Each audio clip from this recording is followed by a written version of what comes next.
They said there were no more seats at the table. Everyone else was inside, laughing and eating together.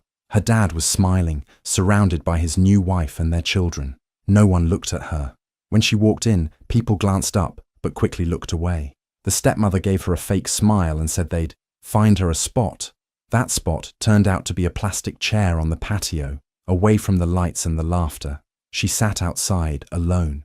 The air was cold, but she didn't say anything. She didn't ask why there wasn't room. She didn't ask why her name wasn't on the seating chart. She already knew. Her dad had moved on a long time ago, and this was his new life, one where she didn't fit. From the patio, she could see through the glass windows. Her father stood at the center of the room holding a drink, laughing loudly. His new wife leaned on his shoulder. Her kids clinked their glasses and posed for selfie. A toast was made. Her name wasn't mentioned. She had arrived quietly, wearing a simple dress and holding a gift she picked carefully. She hadn't expected a warm welcome, but she didn't expect to be pushed outside like some stranger. Her stepmother had smirked as she pointed to the cheap plastic table, saying, "Sorry, sweetie, we didn't know you were coming." She looked down at the untouched drink in her hand. Then, slowly, she reached into her purse and pulled out her phone. She sent a short text, just one line.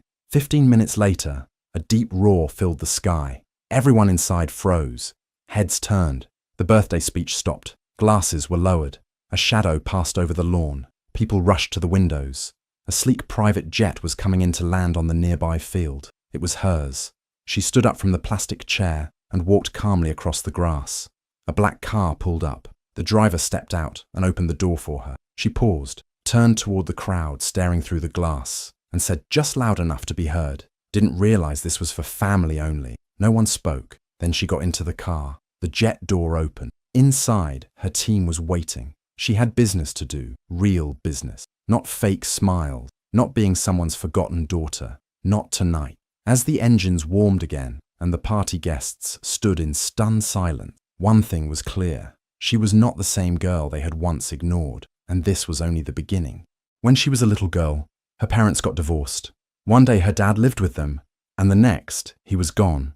At first, she didn't understand why. Her mum cried a lot, but tried to stay strong.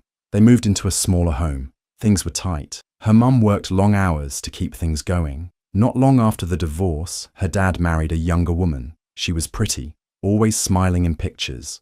Her dad started a new life very quickly. He had a new house, a new car, and soon, new kids. He seemed happy. She saw photos of him on vacation, at parties, and holding babies that weren't her. She waited for his calls. At first, he called once a week, then once a month, then almost never. He would say he was busy or that something came up. He missed her school plays. He forgot her birthday one year. When she asked to visit, he would say, "Maybe next time." That next time never came. Her mother tried to cheer her up. She told her that she was loved, even if her father didn't always show it, but it hurt.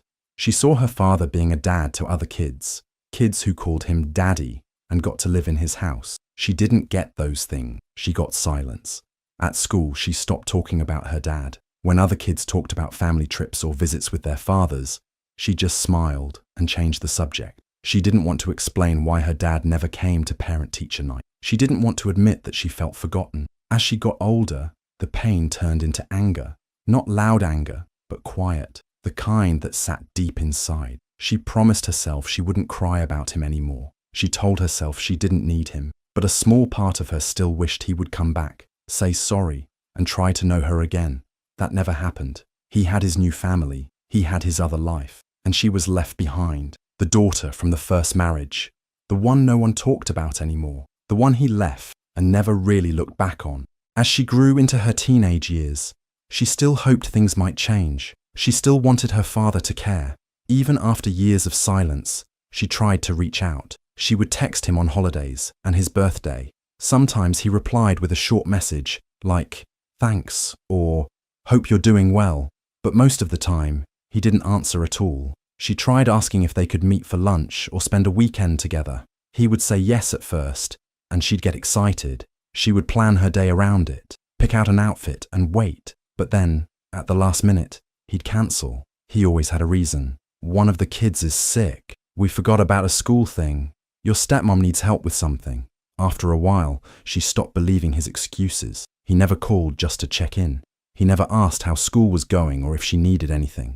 Every time she reached out, it felt like she was the only one trying. Her heart would sink when her messages were left on read with no reply. It hurt every time, but she didn't show it. She just got quieter. Holidays were the hardest. She was never invited to Thanksgiving or Christmas with his new family. She would scroll through social media and see smiling photos of him, his wife, and their children gathered around the table. They wore matching outfits. They looked like the perfect family. She was never in those pictures. She wasn't even in the room. One day, during her final year of high school, she decided to send him a graduation invitation. She wrote a short note and mailed it. She didn't hear back. On the day of her graduation, she looked out at the crowd and hoped he would surprise her, but he didn't come. There was no message, no gift, nothing. Later that night, she checked her phone. Her heart sank. He had posted photos online. He was on vacation with his other kids. They were smiling on a beach, holding ice cream, laughing. That's where he had been while she walked across the stage alone. That was the moment something in her changed. She stopped expecting anything from him. She stopped chasing. The sadness turned cold. She realized she wasn't just forgotten. She was ignored on purpose. She didn't matter to him, not really. He had a new life, and she was not part of it. From then on, she promised herself she would never ask him for anything again. No more text, no more invite. She would do everything on her own. She would succeed without him, and one day, he would see exactly who he gave up. In her early 20s, life wasn't easy. She didn't have family support, but she had goals. She worked during the day and studied at night. Sometimes, she had 2 or even 3 jobs. She worked in coffee shops, cleaned offices, and helped with deliveries. It was tiring, but she kept going. She lived in a small apartment with her college roommate. They didn't have much money, but they shared big dreams. Late at night, they would talk about starting something of their own. One day, they decided to try. They wanted to build a wellness app that helped people feel better, inside and out. They worked on the app after school and work. They had no funding and no help. Everything was done with what little they had. The first version didn't work well. It crashed, got bad reviews, and barely had users. They tried again. It failed again. But she didn't stop. People asked if she would call her dad for help. Just a little money, they said. One small favor, but she refused. She would never ask him for anything, not after how he treated her. If she was going to make it, she would do it without him. So she kept pushing. She studied business videos online. She read free guides on coding and marketing. She learned by trying, failing, and trying again. Her roommate stood by her the whole time, helping however she could. Little by little, things began to change. A few more users signed up. Someone mentioned their app in a blog. Then a wellness influencer posted about it. That small post brought in hundreds of new users. They updated the app, made it better, and fixed bugs. Reviews started improving. People were talking about it online. She and her roommate finally made a working version they were proud of. They still didn't have much money, but now they had hope. She never told her dad about any of it. He had no idea what she was building. He didn't know how hard she had worked or how far she had come. She didn't need him to know.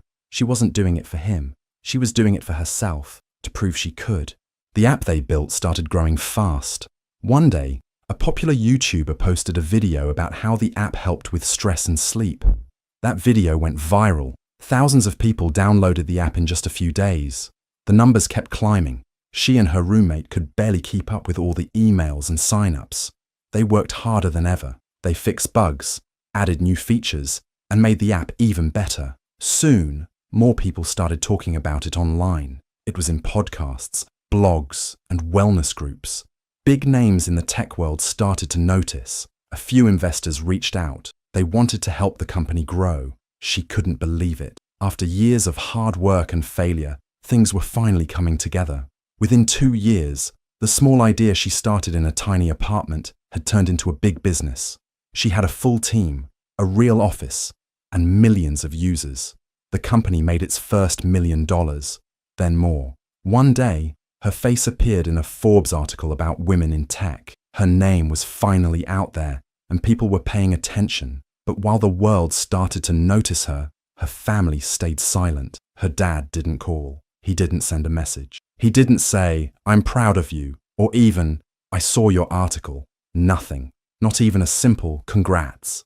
It was like she still didn't exist in their world. She didn't expect anything from them anymore, but part of her still felt the sting. She had worked so hard. She had made something out of nothing, and they still acted like she didn't matter. Then one day, out of nowhere, she got a message from her stepmother. It was short and awkward. "Hi dear, hope you're doing well. We'd love to see you. We're planning a party for your father's 60th birthday. Let us know if you can come." She stared at the message for a long time. It didn't say anything about her success. It didn't say they were proud of her or happy for her. It was like none of that had happened. Just an invite, like nothing had changed. Like she had always been part of the family. She didn't answer right away. She wasn't sure how she felt. Part of her wanted to delete the message, but another part of her thought this might be the moment she'd been waiting for, not to reconnect, but to show them who she had become, not with words, but with presence. After all these years of being pushed aside, maybe it was finally time for them to see the daughter they had ignored. She arrived at the party quietly. Her clothes were simple but elegant. She carried a wrapped gift in her hand, something thoughtful and expensive. She had taken time to choose it carefully. As she walked into the house, all eyes turned towards her. The music didn't stop, but the mood shifted. People looked confused. Some whispered. No one expected her to show up. Her father was across the room, laughing with guests. He looked right at her, then looked away. He didn't smile, didn't wave, didn't walk over. He just kept talking like she wasn't there. The stepmother saw her too. Her face tightened, but she quickly put on a fake smile. "Oh, you made it," the stepmother said, walking over. "We didn't know you'd be coming." "I got the message," she replied calmly. "Well," the woman said, glancing around, "we're a little short on seats inside. The party got so full." She laughed nervously. "Let me see where we can place you." The stepmother turned and spoke to someone quietly. A few minutes later, she led her toward the back of the house. "Just out here for now, sweetie," she said with a sweet voice that felt sharp underneath. She was shown to a small plastic table on the patio. It was next to the caterer's setup, far from the music and the guests. The nice chairs, the warm lights, and the laughter were all inside. She looked at the cheap chair, then at the house full of people. She could see her father through the window, smiling, surrounded by his new family. She didn't complain. She didn't ask why. She simply sat down, placed the gift on the table, and took out her phone. She typed a short message and hit send. Her face stayed calm, even peaceful. People inside were laughing and clinking glasses. The birthday speech was about to start. No one paid attention to her outside. She was used to this. She had been placed outside all her life, pushed aside, ignored, forgotten. But this time, she wasn't the same girl they used to forget. This time, she had power. She had peace. She had something they didn't know was coming. She looked up at the sky. Any minute now. Her phone buzzed once. She read the message and smiled slightly. They had no idea what was about to happen, but they would learn. And soon. A loud sound came from the sky. It was deep and powerful, growing closer by the second. People inside the house stopped talking. Some looked confused. Others rushed to the windows. Outside, just past the garden, a sleek private jet was landing in a nearby open field. The birthday speech was about to begin, but the noise from the jet stopped everything. Her father turned toward the window. The stepmother stared, her mouth slightly open. Guests whispered to each other. No one knew what was going on. She stood up from her small plastic chair on the patio. Calm and quiet, she picked up her bag and walked across the yard. All eyes followed her. She didn't look rushed or angry. She walked slowly with confidence. The jet door opened. A man in a black suit stepped out. He was her chauffeur, waiting with a smile. He walked toward her with respect, nodded, and opened the car door parked beside the field. She didn't climb in right away. Instead, she turned to face the house. Her voice was clear and strong. "I didn't realize this was for family only," she said, loud enough for everyone to hear. There was silence. No one knew what to say. Her father stood frozen. The stepmother's smile had faded completely. Some guests looked embarrassed. Others looked impressed. She didn't wait for a reply. She got into the car, and the chauffeur closed the door gently. Then she was gone, the jet waiting behind her. The party left in shock. She didn't cry. She didn't shout. She had already said everything she needed to, not with words, but with her presence, her calm, and the jet that had landed just for her. They had tried to hide her outside like she didn't matter, but now, no one could ignore her. Everyone had seen, everyone had heard, and that was only the beginning. Inside the jet, everything was quiet, clean, and modern. Soft lights glowed overhead. Comfortable leather seats lined the space. But it wasn't just a luxury ride, it was her flying office. Her team was already waiting inside, dressed smartly, laptops open, ready to work. They greeted her with calm smiles. "Right on time," one of them said. She sat down and pulled out her phone. They were about to begin an important video call with reporters and media partners. It had been planned for weeks. This was not just business. This was a message. As the call started, she spoke with confidence. She talked about how her company was built, no family help, no shortcuts. She spoke about being overlooked, left out, and how many people grow up feeling invisible. Her voice didn't shake. Her story was clear and honest, but she didn't share any names. The media listened closely. Some reporters already knew part of her background. They'd seen the Forbes article. They were interested not just in her company, but in the woman behind it. On the call, her executive team shared how the brand focused on truth, care, and second chances, helping people who are often left behind. She spoke about rejection, about choosing to grow in silence, and about turning pain into purpose.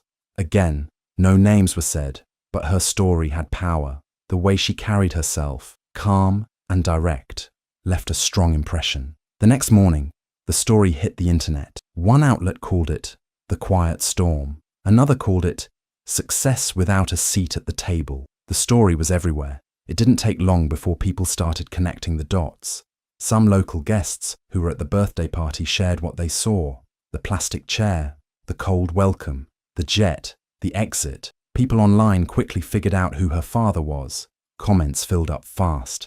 Her company gained thousands of new followers overnight. People praised her strength, her calm, her class.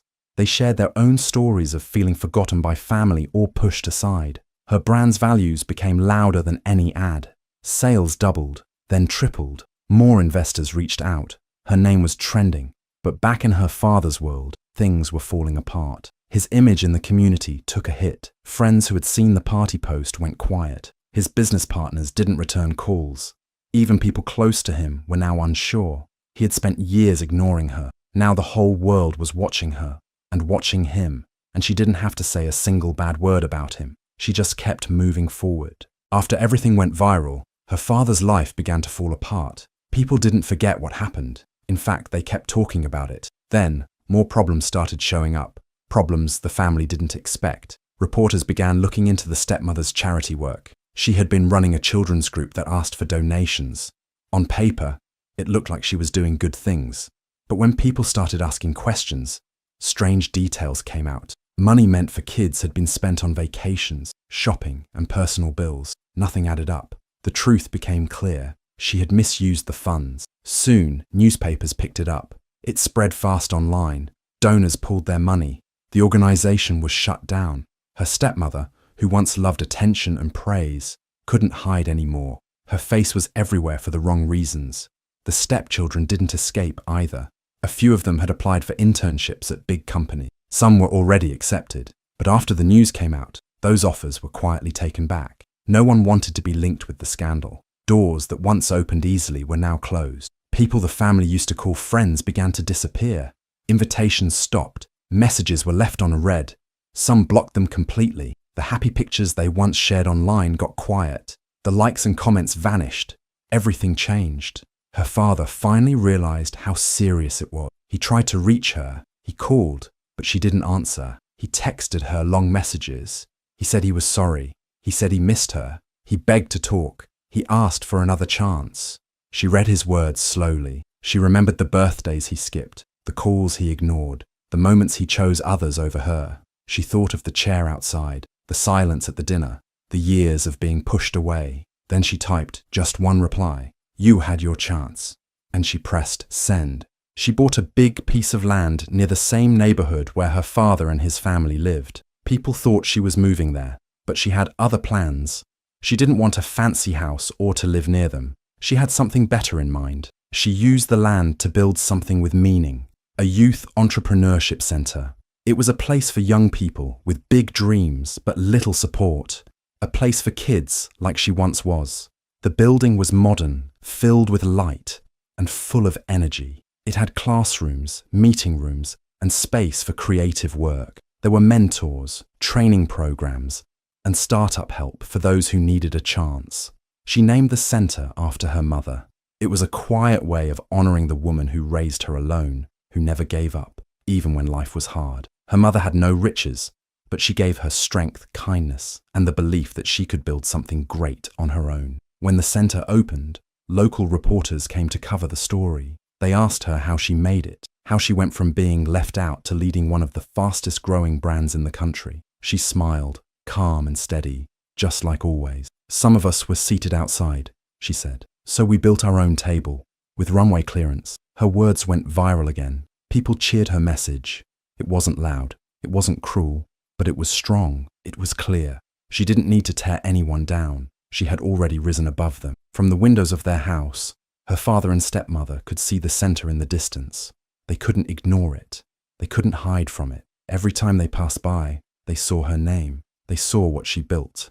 They saw what they had lost. She didn't return to their world. She didn't knock on their door or ask for anything. Her success was the answer. Her peace was the reply. Her work spoke louder than revenge. She had been left outside once. Now she gave others a way in. And that was more powerful than anything she could have said. Do you think she did the right thing by walking away and building something powerful on her own? Or should she have given her father and his new family another chance? Let me know what you think in the comments. I'd love to hear your thoughts. And if you enjoy stories like this one, don't forget to subscribe and hit the notification bell so you never miss out on the next chapter.